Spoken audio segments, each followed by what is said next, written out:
I pull my pants down to my knees and I hear pop, pop, pop, pop, like gunshots going off. Me thinking about how to find my adult voice that was true to the upbringing and the childhood that I had had. I'm just a teenage dirtbag, baby, like you. Ooh.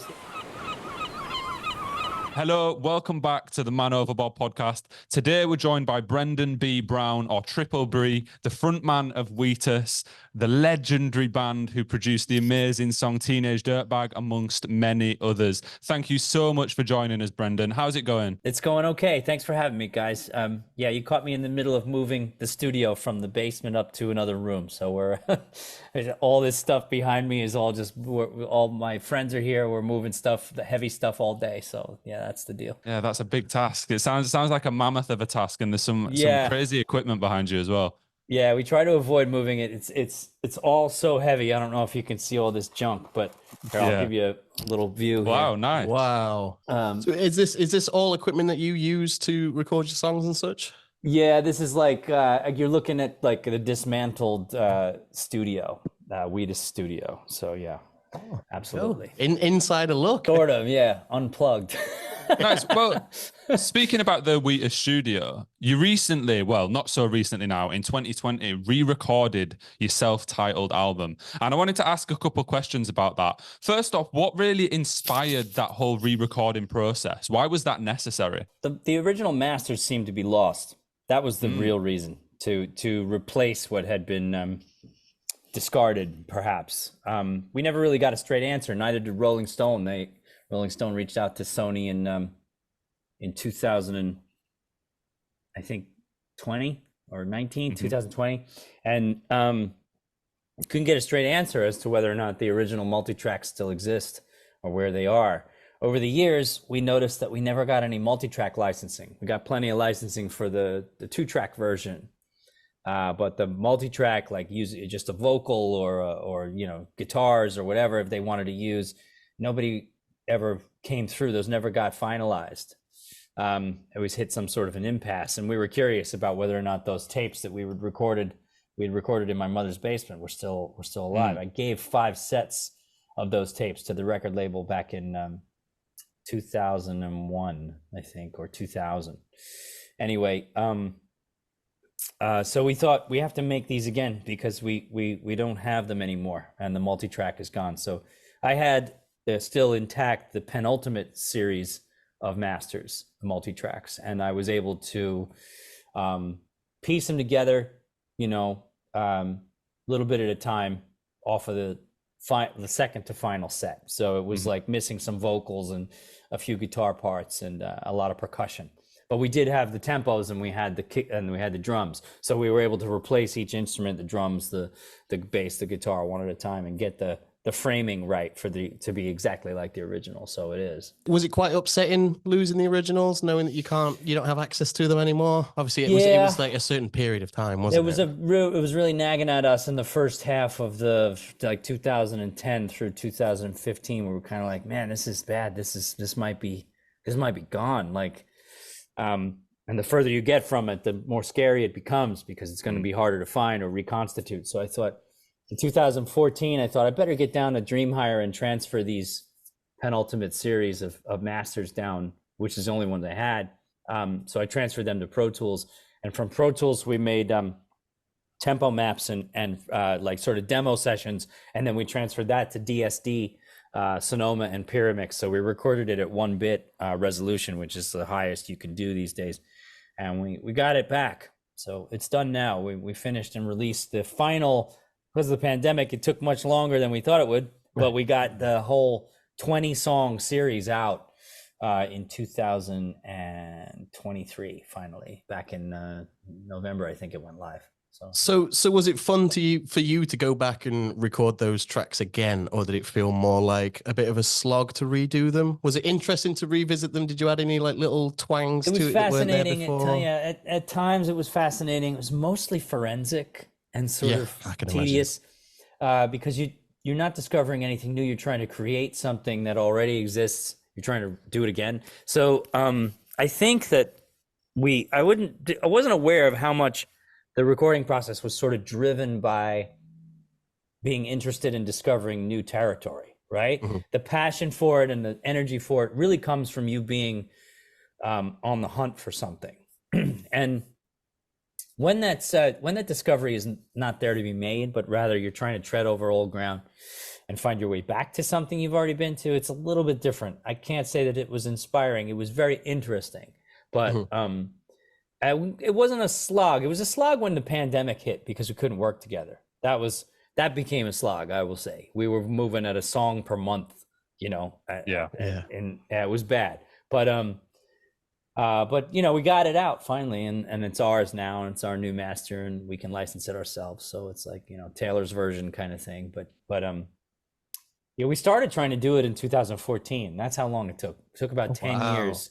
Well, because you're touring, you're also working on new records at the same time, and you're kind of piecing this other thing together. And there were so many moments where we're kind of like, I'm not sure we could do this, you know. Like, this may be actually impossible. So we finally got everything in the right place again, I think. That's amazing. And you've been making music for nearly 30 years now, which is absolutely mental. Like that's longer than I've been alive. What do you think are the largest things that have changed in the music industry during that time? Like, obviously, from when you originally released the self-titled album to re-releasing it now, that there's been the massive impact of the internet and streaming, etc. How did it feel releasing the album again in the modern age in comparison to the release cycle back in the day? Interesting question. Easier. It's easier to release music now. At the same time, that's kind of a cheated answer because the song was already established. Teenage Dirtbag was already sort of out there and people knew what it was. So it wasn't like we were going from scratch. We had a bit of an interesting story about the masters being lost or whatever. But so I was comparing it to, like, if you were a new artist, what would it be like, right? Like, well, pretty much. It's more, we find it really interesting speaking to artists because people have different opinions on whether the introduction of streaming and YouTube, etc., is an overall benefit or a negative to the music industry. So we'd just like maybe to get your opinion on that and your thoughts on it as someone that's been making music throughout the whole time. So if you're an independently minded artist, you have a clear vision of what you want to do, there's no reason that you can't get it out there. That's new. That wasn't always the case back in when we started, right? However, I've seen a lot of TikTok artists who are in their early 20s running out of steam because they've been kind of signed early and the expectation is content, right? Yeah. And it's almost like making records doesn't matter that much anymore, and it doesn't. But the creative process still requires some time alone and time away from the camera and time away from worrying about what you look like and like how people are, how many followers you have today. And like, it's become like our first record. I made that thing over the course of 4 years in 2 different day jobs, working alone, you know, nobody paying attention to me at all. Nobody knowing what I was doing or giving me any feedback or anything like that. So there's an upside to that because creativity comes when you're bored and frustrated, right? So if you have this outlet on your phone all the time where you can get like persistent feedback about what people think about you or how you're doing and all that stuff, I'm not sure that that's conducive to your best work as an artist.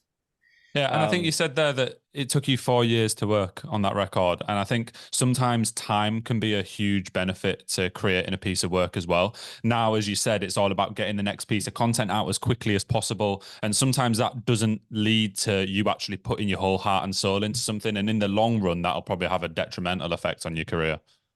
I think so.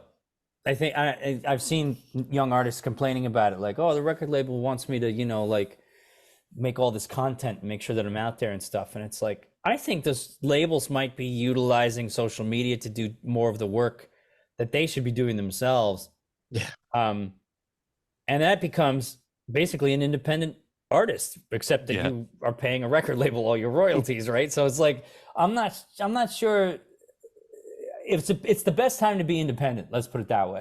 I don't think it's a very good time to be on a major label. I think that unless you can get them to give you money for a licensing deal or something where you're in control and you don't have to like oblige them on their content requirements every 24 hours, then I think it's probably something that an independent artist with a clear vision should stay away from. Of course, that's like this golden ring still. I don't understand why it still is. You hear all of the stories, but it's still one of these things that people are reaching for validation or yeah, I got signed, you know. I mean, when I got signed, I said it to my father like that. I fucking got a fucking record deal. Whoa, you know? I think for the older generation, it makes it more real, doesn't it? It's like Yeah. a tangible thing that they've been hearing for years. And like, oh, it is a real job then. You actually have a job now. You're not just making music. Perhaps it is that. Perhaps. I think don't know. nowadays there's a lot more of a focus on singles as well, rather than the craft of albums. People are more wanting to get that one song that it perhaps only has 30 seconds in it that's the catchy part, and that's what they're focused on. And once they've got that, there you go. Well, that was the way it was back in our day too. Well, I imagine, yeah. Yeah, we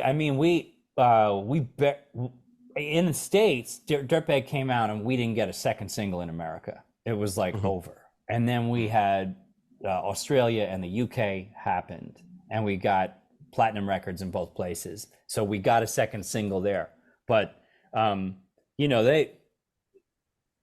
they were looking for another Dirtbag the whole time, and then we didn't have one, and we didn't want to have one, and we don't have one, and we'll never have one, because that song's really strange. It's a different kind of song. It's like a 4-minute and 20-second single. There's not a lot of those. Like, that's kind of like weird, you know? Yeah. So as much as I try to explain to them that that's not in the bag, but we do other things. They just weren't interested. It wouldn't have mattered. It wouldn't have mattered if our other things were fucking, you know, a day in the life or something. Like, it wouldn't have mattered, you know. It just was, they were done with us then, and you're talking about that now as the same exact phenomenon. You said there that Teenage Dirtbag was strange, which is a unique way to describe it. And I read up on the story of the inspiration behind the song, and that was certainly unique, and I would call that strange in many manners. Would you be able to take us through that story a little bit and what actually inspired the song Teenage Dirtbag? Well, it's an identity song, you know. It's like me finding, I was in my early 20s or close. I think it was like maybe 22 when I wrote. I had that riff in high school, that acoustic riff, right? And I think that I was trying hard to find an adult identity that was connected to and true to the one I felt when I was trying to find my musical identity when I was like 10 years old. And that was like 1984, right? 1983. So that thread led me back to a time that was pretty dark, because growing up in the 80s and on Long Island was not great, and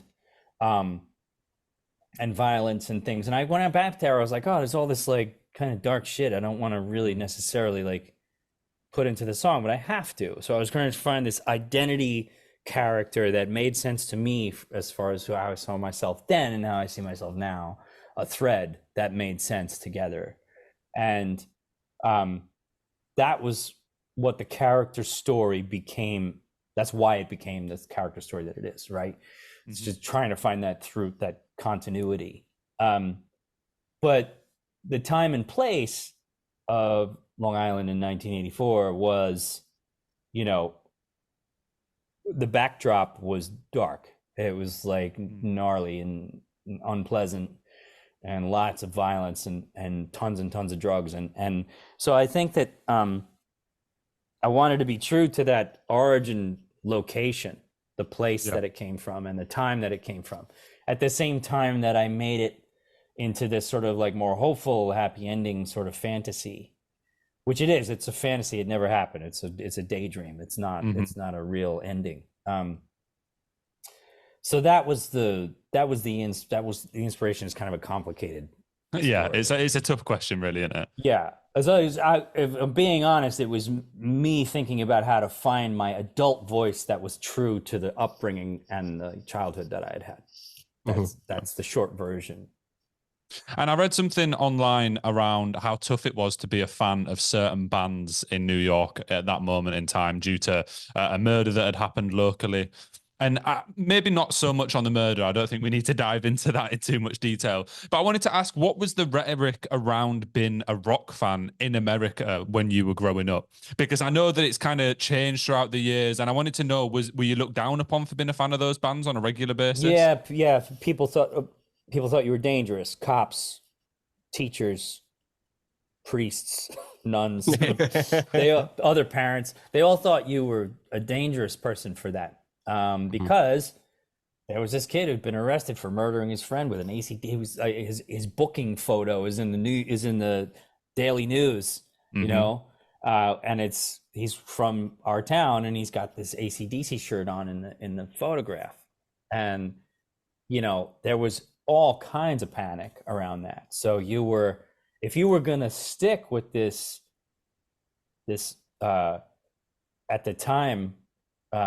Derogatory nickname, Dirtbag. If you were going to be one of those people, you really had to commit, because it was trouble. It was trouble. And I doubled down on all the music, not really understanding fully that I had sort of sniffed the first whiff of adult hypocrisy, right? Like.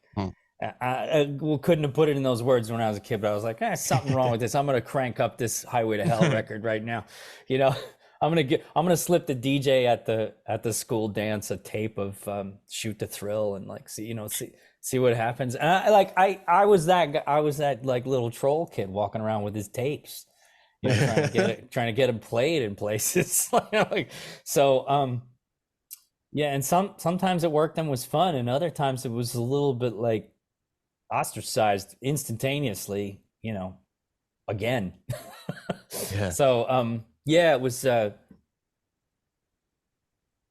little bit difficult to stick with the identity that you felt was true. With that kind of like air of everybody not being really into the metal, did that then draw anybody else that was fans of that genre that you knew closer together? Did you then become like a tight-knit community, or was there really not that many people that were fans of it? There was only one other person. There was only one other person in my grammar school who was into it. Wow.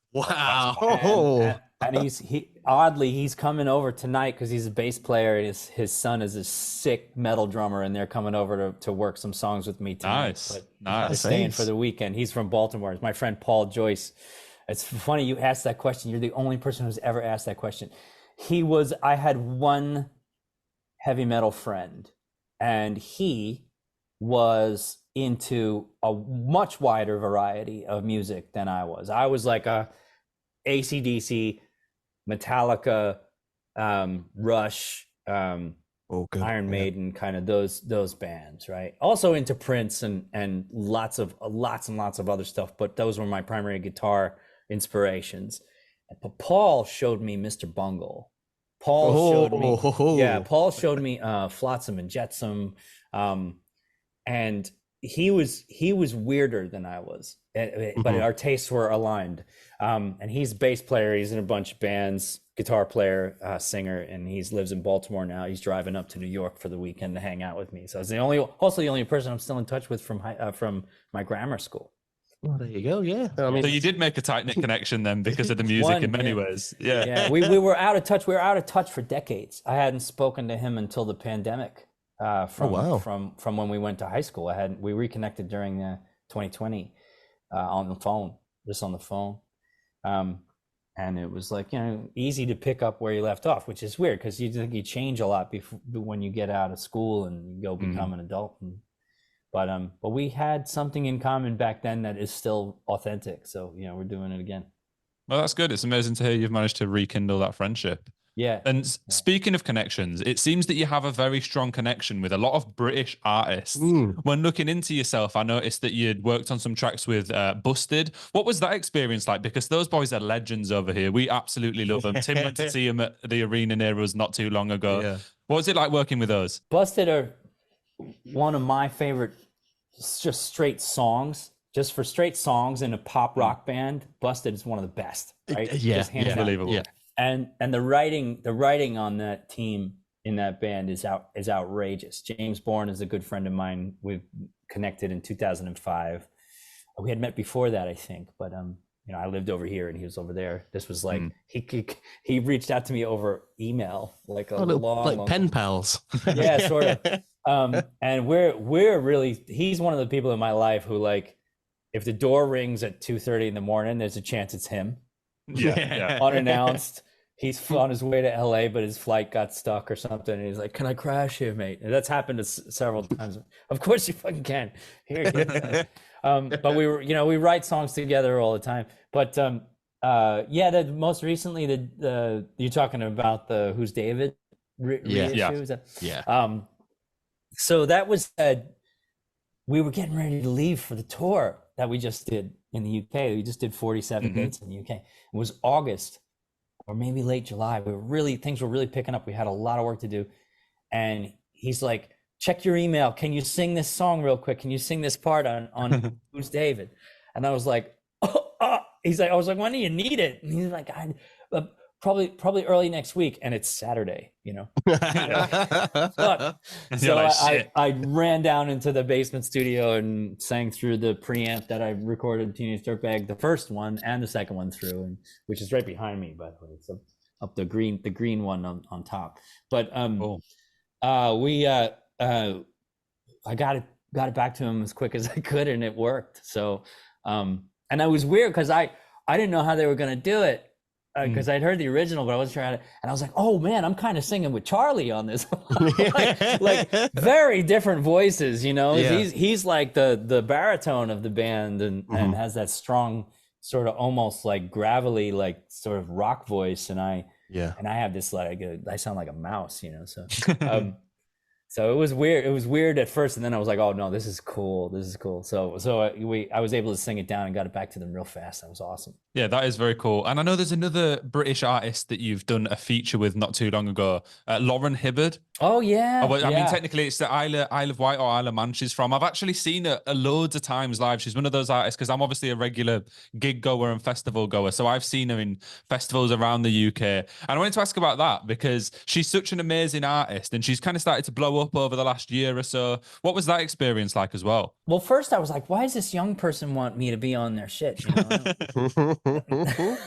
But then I heard her voice, and not just, when I say that, I don't mean the way that she sings. I mean the whole entire persona of like what she's singing about, and her personality, and her art, really.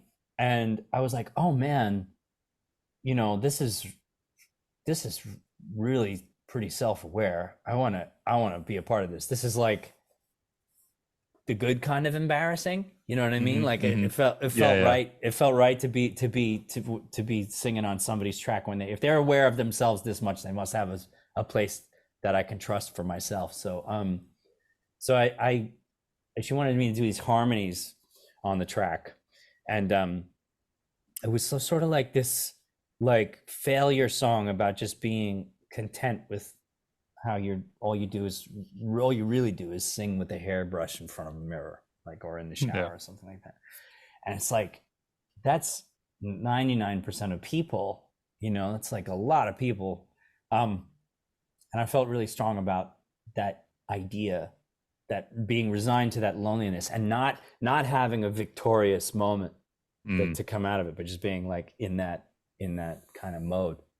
Yeah, so, in that moment. I was able to feel that one in my guts pretty hard, which would be strange for a 50-year-old guy to say about a song a 20-year-old kid wrote, like in the UK, but she's a true artist and has her voice, and she made it easy because she's so good, I mean, you'd be surprised at like the amount of songs that are written by bands in countries that, aren't that closely related to other ones that then pop off. For example, Mr. Brightside, it's like the #1 anthem in the UK. And it was written by some people that were practically living in a desert. And I don't know how that can correspond to the two. So it's interesting to see when those worlds collide. Yeah. Well, Brit pop was very big in America for a time. And Oasis kind of put the kibosh on it with their size, because it was always like an indie thing. The Smiths, the Stone Roses, Charlatans, Depeche Mode, Erasure, Ride, the Boo Radleys. I saw the Boo Radleys live in New York at a club when they toured here in the 90s. So it was like, that was a thing for a while. And of course, The Cure was always a big American band. Yeah. Fantastic. But I think that if you were into rock and hardcore, but not glam metal, then it was possible for Britpop and heavy music to merge. So you have the Killers, and even before that, you have Quicksand, who've done a fantastic cover of How Soon Is Now. I don't know if you've ever heard that, but but there is a thread with American rock and Britpop that's real. That's like, you know, goes beyond the sort of baby boomer generation of the Beatles and the British Invasion. It's not the British Invasion. It's a different, different alternative, Britpop shit. It's cool. I think there's such a strong connection between the two countries, isn't there? It's interesting to see how sometimes a British band will just blow up in America all of a sudden, and same the other way around. Like you mentioned, the Killers. I know the 1975 have exploded in America recently, and done really well over there. But I wanted to ask you a question that we ask every guest who comes on the podcast, and that is for your dream festival. Speaking of other artists, while it's on your mind, so we asked someone for a Friday, a Saturday, and a Sunday night headliner for their dream festival. Dead or alive artists. It can be anyone in the world, anyone you can dream up. We've even had people create super groups. But what would be your dream festival? This is one I'm attending or playing at? You're attending. Attending. Fandom. Okay, that helps. Okay. AC/DC. Classic. But not Friday night. No. Oh. Saturday night. Saturday night. Yeah. Saturday night is AC/DC. Friday night. Oh, this is tough. It is a tough question. People do struggle with this one. I quite enjoy putting people on the spot with it though, because I think I'd come up with a different answer every week is the problem. I would say maybe Fishbone. Oh, unique. That's a choice. Yeah. I don't know if you've ever seen Fishbone live, but no, I haven't. I can't say I have. No, it's chaos on another level. Like you're really going to enjoy it. And then the Sunday night headliner. Oh man. So do you want to end on a bang, or do you want it to be a calm, relaxing end to the weekend? That's the thing. That's the question. I want it both. I want both.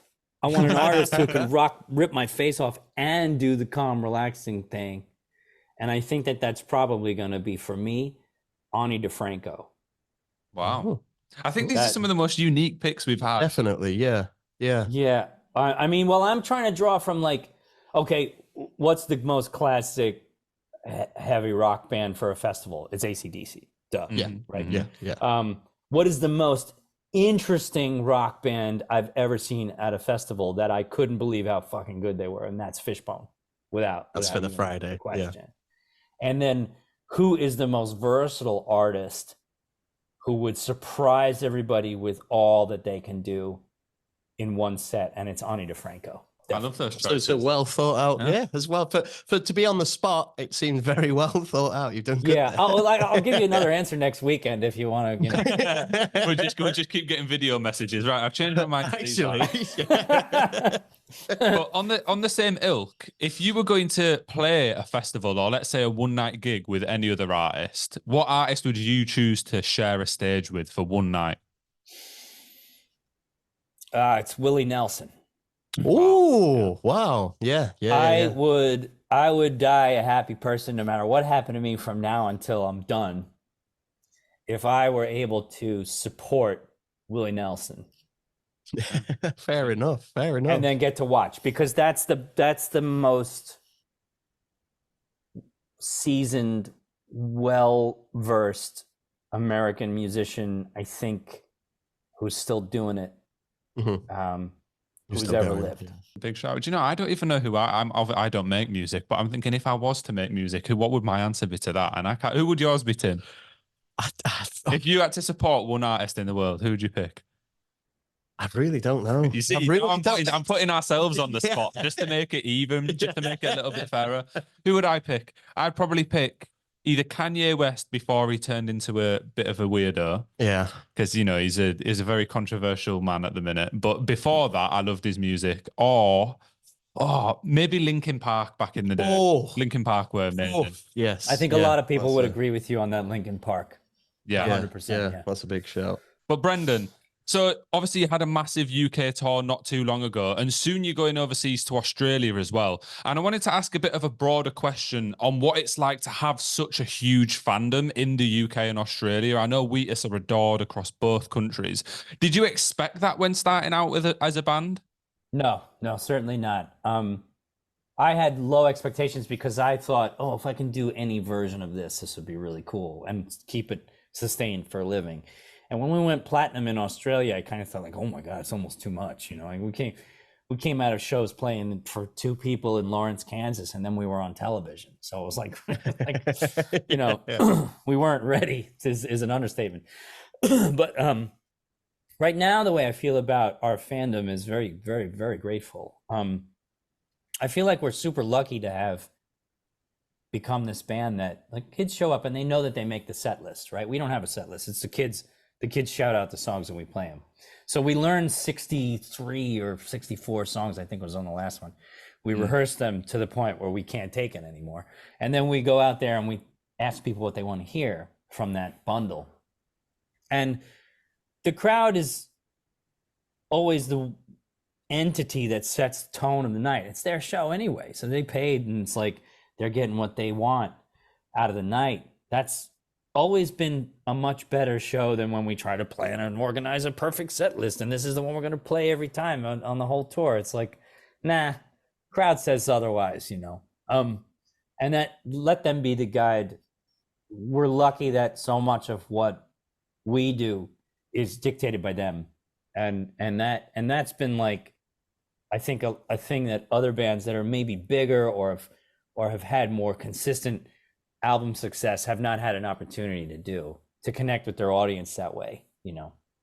Yeah, I was gonna say it's interesting how into your music and like how much you view music from a fan's perspective rather than just from the musician perspective. Because like you're saying, a lot of bands would just go out and say, right, here's these 12 songs we're gonna do tonight. We're gonna do them, then we're gonna do an encore. We're not really gonna talk to the crowd. We're gonna pop off. But then there's other bands that will have that crowd interaction, and in between songs, you know, they'll speak to the crowd and such. So it's interesting to see that you've got, you know, the mindset of kind of both sides, really.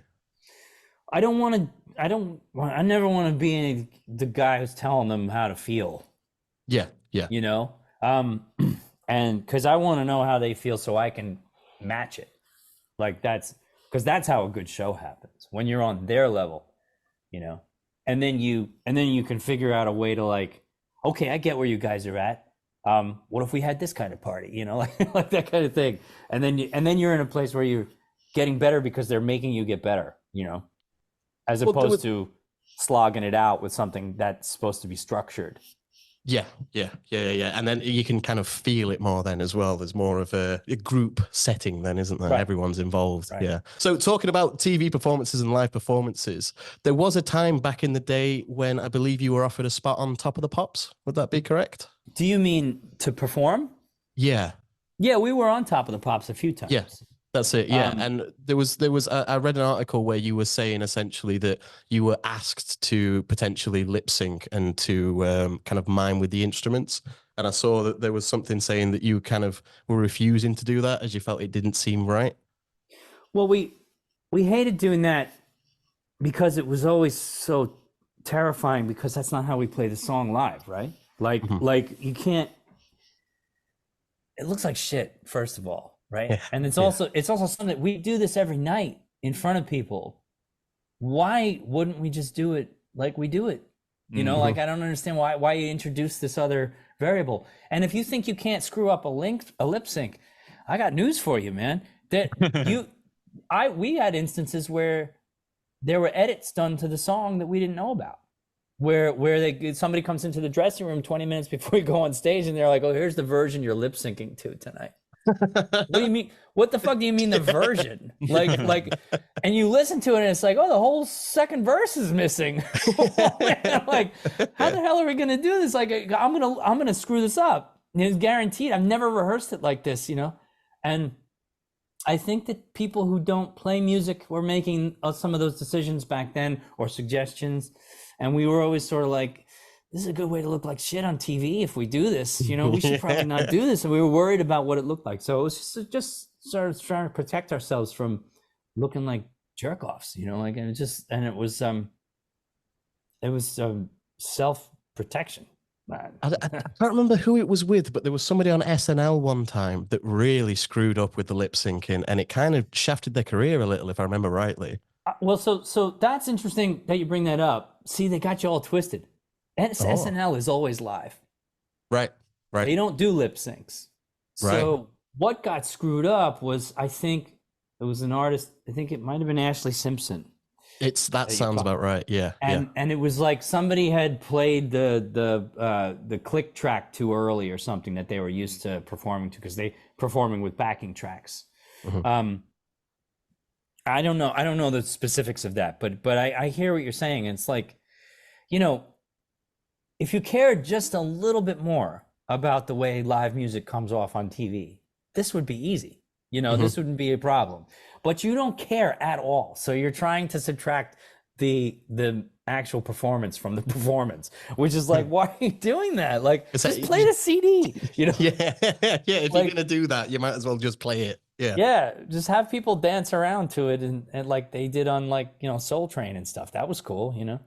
I don't know. Like, I feel like there's a lot more they can do to control that these days, frankly. But back then it was like, man, if we screw up a lip sync, that's going to look like shit, and it's going to be on TV, and it's never going to not be in people's minds. So we were kind of resisting it everywhere we went. And anywhere we knew that we did have to do a lip sync, especially the ones where it was a version of the song we knew we would screw up, one that was heavily edited, like a 2-minute version of Teenage Dirtbag, that we'd never heard. We made sure, I remember one time, I think it was a Saturday Morning Live or one of those shows, where we were like, okay, they don't have the facility for us to play live, even though we thought they did. This version they gave us is impossible for us to remember. Let's just switch instruments as soon as it starts playing, right? And we'll do something else that's entertaining. You bring me the deli tray from the fruit from the dressing room, and we'll have a fruit fight on stage. And this is like immature, stupid, dumb shit. But it was like all that we could do to make sure people knew that we were not trying to do our song well, because that wasn't going to happen. Right. That was no possibility for that. So that's somewhat reminiscent. I don't know if you saw Nirvana's Top of the Pops appearance. Yeah, with the broom, right? He did it with a broom. Yeah. And then he's just got the microphone in his mouth entirely the whole way through the set. He's playing his guitar like that. That was fantastic. That was just such a middle finger. That was great. Yeah. Nobody's laughing about the regular Top of the Pops stuff. And I are laughing about that Nirvana one all these years later, because he's like, okay, if you're going to make me do this, then we're going to do it like, we're going to make a scene. Yeah. So, from lip syncing to live shows, I wondered if in 30 years on the road and touring the world, is there any stories that particularly stand out to you with the band, or any funny moments that is a story you always tell? Maybe even one that's a little bit, one that's not meant for the internet, if we can sneak something like that in there. There are two, one in touring the States or North America, and one in the UK. We first time we ever played Montreal, I got stuck in the middle of a gunfight.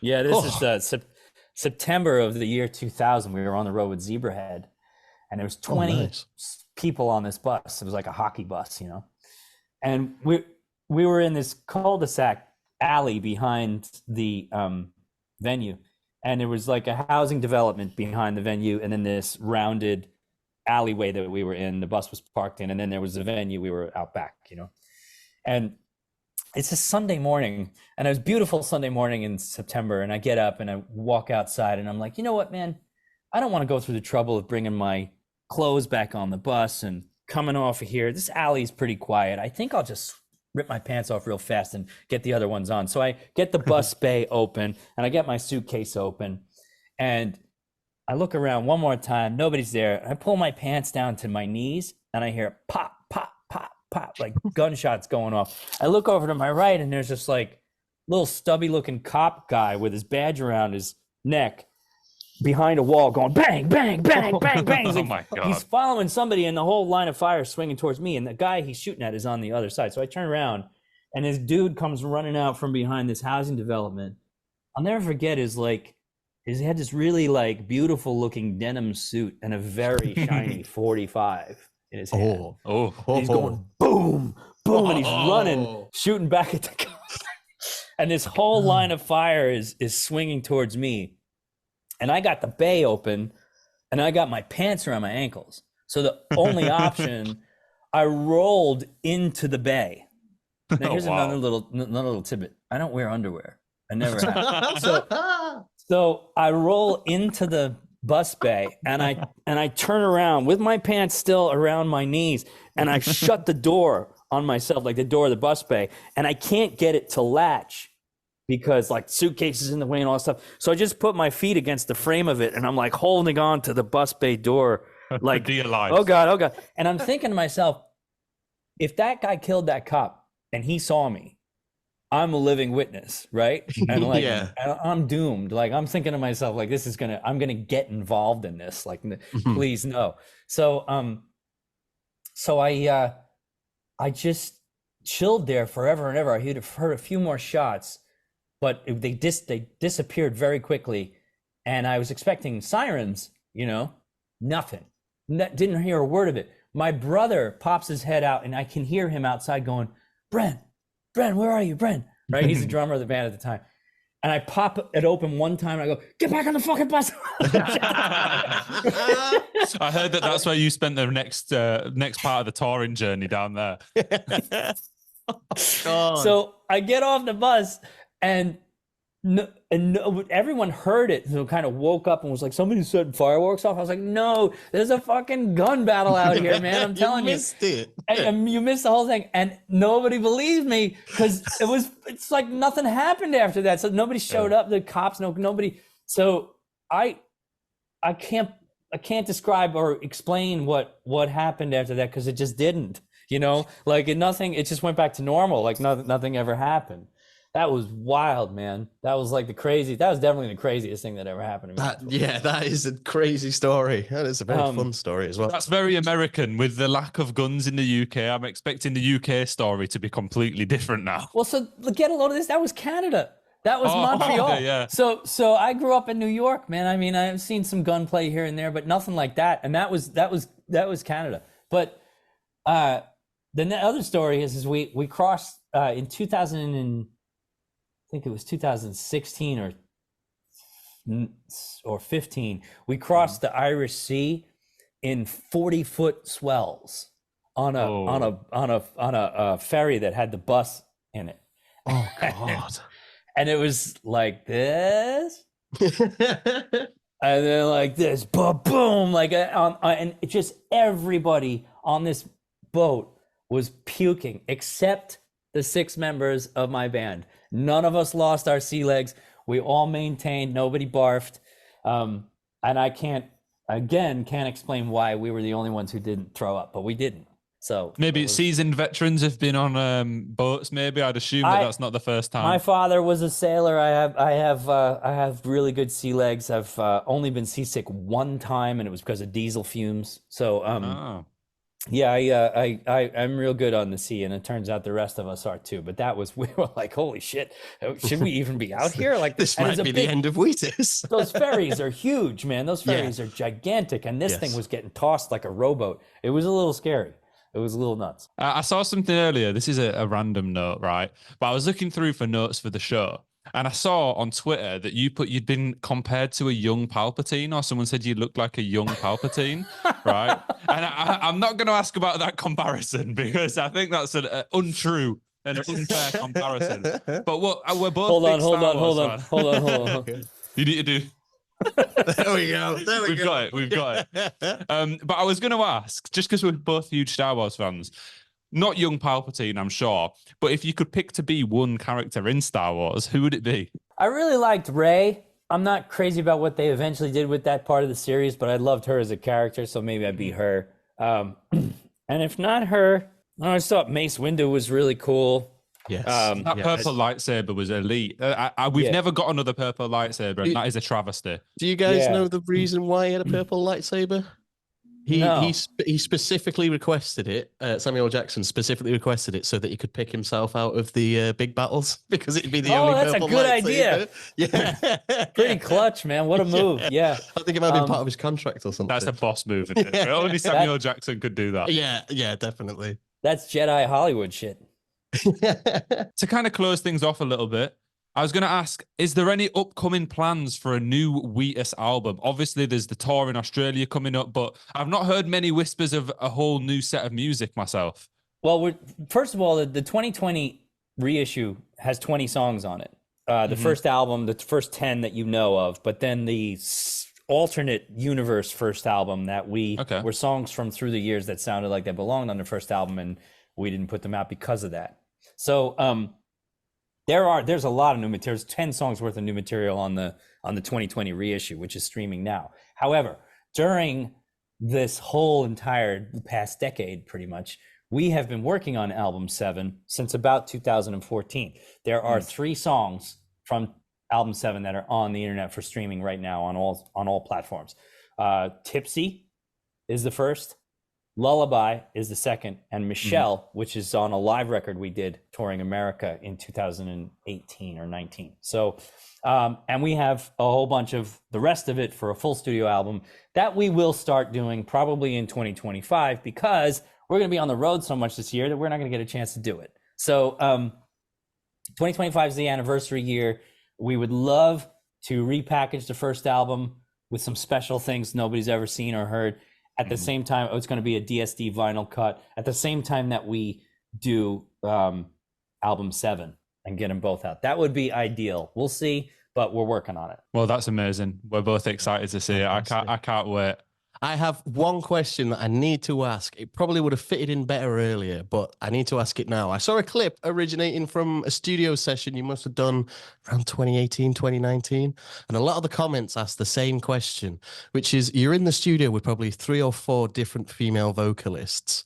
Yet in Teenage Dirtbag, you still opt to do the female part yourself. Just curious as to the reasons as to why, because it seems a lot of people wonder that. That's a good question. I personally love it, but I've always done it myself because that's how the song was structured originally. I didn't have any backing vocalists, and it was a strange choice to use that voice to become another character in the song. But it oddly worked, and I'm afraid to change the formula because it did. I think it would maybe freak people out a little bit and then it would be, oh, he can't do it anymore if he's not doing it anymore. Yeah, that's it. Yeah. So, I'm trapped. Yeah, you've got no choice. Yeah, got no choice. Is it still easy for you to achieve that voice? Can you still Yes. can you just drop into it? Yeah, that's good. Yeah, Yes. I would. Yeah, there we go. There we go. That's all I wanted. That's what I was waiting for. I saw that clip online as well. I remember when I seen it. It was a while back now, and I was shocked. I was like, "There's no way. How is this possible?" It absolutely blew my mind, and I think that's the reaction of the whole internet whenever they see it. Yeah, no tricks. No effects, just my voice. I Pure guess skill. do it. You want me to get a guitar and prove it right now? I mean, if you would, we'll. Yeah. Okay, I'm hang down tight, for hang that. tight, hang on. Yeah. I'm not sure if this is in tune, but here we go. Here we go. I've got 2 tickets to Iron Maiden, baby. Come with me Friday, don't say maybe. I'm just a teenage dirtbag, baby, like you. Ooh. See, that's a high harmony, so that's a little bit higher. So it's still there. It's still there. Got it. He's still got it. Yeah. Do you know what?